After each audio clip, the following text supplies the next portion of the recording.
Being faithful to men is you being faithful to God.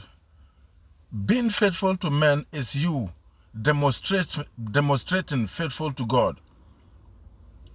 Being lying to men, you demonstrating being a liar to God.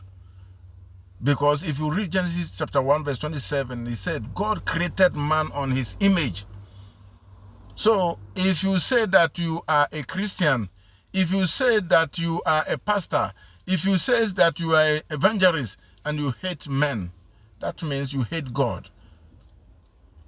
If you say that you are a pastor, if you say that you are a Christian, if you say that no matter which religion you are, as long as you say that you are a believer, if you hate men, if you hate people, that means you hate God, because the Bible says God created man and women on his own image. God created human being on his own image. Have you seen God with your eyes before? Genesis chapter 1 verse 27 says that God created human being on his own image. So if you hate human being, that means you hate God. If you lie to human being, that means you are lying to God. If you are faithful to human being, that means you are faithful to God. So stop saying that you are holy.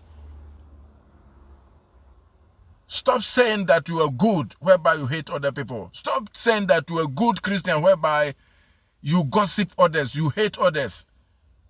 If you are jealous to human beings, that means you are jealous to God. You are not doing the right thing, because that's what I've said already, that Genesis chapter 1 verse 27 says that God created human being on his own image. So any evil thing, anything that is not right that you are doing against your fellow human being, that means you are not servicing God rightly. You are doing eye service. You are not faithful to God. So if you want to be faithful to God, be faithful to human being. If you want to worship God the right way, love your neighbors as yourself. If you love people, that means you love God. But you cannot say you love God that you are not sin and hate people. That means you are doing eye service. Be faithful to human beings so that you will be qualified. You will be qualified being faithful to God. That's what I have for you today. Be faithful, but be faithful to human beings so that you will be qualified to be faithful to God. Be good to human beings so that you will be doing right service to God. If not, you are doing eye service. Be faithful to men and you will be faithful to God. Thank you very much.